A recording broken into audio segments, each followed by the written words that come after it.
பரவலான மழை. நைட்டு வந்து கொஞ்சம் ஒரு 8 மணிக்கு மேல நல்லா மழை பெஞ்சுச்சு. இதே மாதிரி சின்ன சின்ன மழையாக பெஞ்சாலும் இந்த கொஞ்சம் தண்ணி பஞ்சம் இதெல்லாம் நீங்கும். கொடைக்கானல வந்து பாத்தீங்கன்னா வந்து இந்த 2 நாளாவே கூட்டமே இல்லை, சுத்தமா கூட்டமே இல்லை. இன்னைக்கு தான் வந்து ஓரளவுக்கு நிறைய வண்டி நம்ம கண்ணில் தென்படுது. இந்த சீசனை வந்து கோடை சீசனை வந்து அனுபவிக்க ஏராளமான சுற்றுலா பயணிகள் வராங்க. நம்ம பஸ் ஸ்டாண்ட் போன வழியில ஏரி சாலை செல்லும் வழியிலையும் நம்ம இப்ப நிக்கிறோம் நண்பர்களே.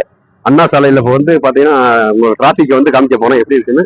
இந்த டிராபிக்கை வந்து நீங்களே பாருங்க, உங்கள் பார்வைக்கு பாருங்க. ஏராளமான சுற்றுலா பயணிகள் நிறைய வந்திருக்காங்க.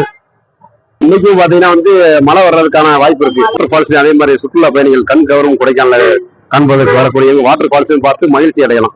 அதே மாதிரி பாத்தீங்கன்னா நண்பர்களே, போன வாரம் வந்து 2ஆம் தேதி 3ஆம் தேதி அதிகமான கமெண்ட் போட்டிருந்தீங்க. கொடைக்கானல வந்து அதிகமான டிராபிக் இருக்கு. உண்மைதான், எல்லா பேருமே கமெண்ட் போட்டிருந்தீங்க. நிறைய பேர் வந்து அதிகமான டிராபிக் 2 மணி நேரம் 3 மணி நேரம் அந்த டிராபிக் எல்லாம் இருந்திருப்பீங்க. இதுக்கு காரணம் என்னன்னா, அந்த லீவு நாள்ல வந்து ஒரே நாள்ல வந்து நீங்க எல்லா பக்கமும் போயிட்டு வரலாம்னு செலக்ட் பண்ணிட்டீங்க. இன்னொன்னு மெயினான அதுக்கு காரணம் என்னன்னு நான் சொல்றேன்.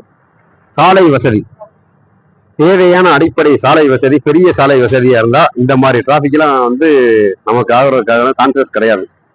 நீ வரக்கூடிய காலங்கள்ல வரக்கூடிய அரசும் அந்த கவன ஈர்ப்பு கொண்டு கொடைக்கானல வந்து இந்த மலைகள்ல வந்து பெரிய ரோடா பண்ணாங்கன்னா ரொம்ப நல்லா இருக்கும்.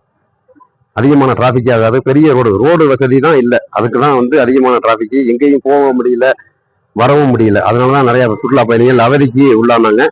இது அடுத்து வரக்கூடிய அரசுகள் வந்து நல்ல கவன ஈர்ப்பு கொண்டு என்ன பண்ணலாம், இந்த மாதிரி ரோடுகள்லாம் கொஞ்சம் பெருசு பண்ணி இது பண்ணாங்கன்னா ரொம்ப சுற்றுலா பயணிகளுக்கும் ரொம்ப மகிழ்ச்சியா இருக்கும். நான் அந்த பேசியிருக்க விஷயம் கரெக்டா இருக்குன்னா கமெண்ட்ல நீங்க வந்து தாராளமா சொல்லலாம். நன்றி, வணக்கம்.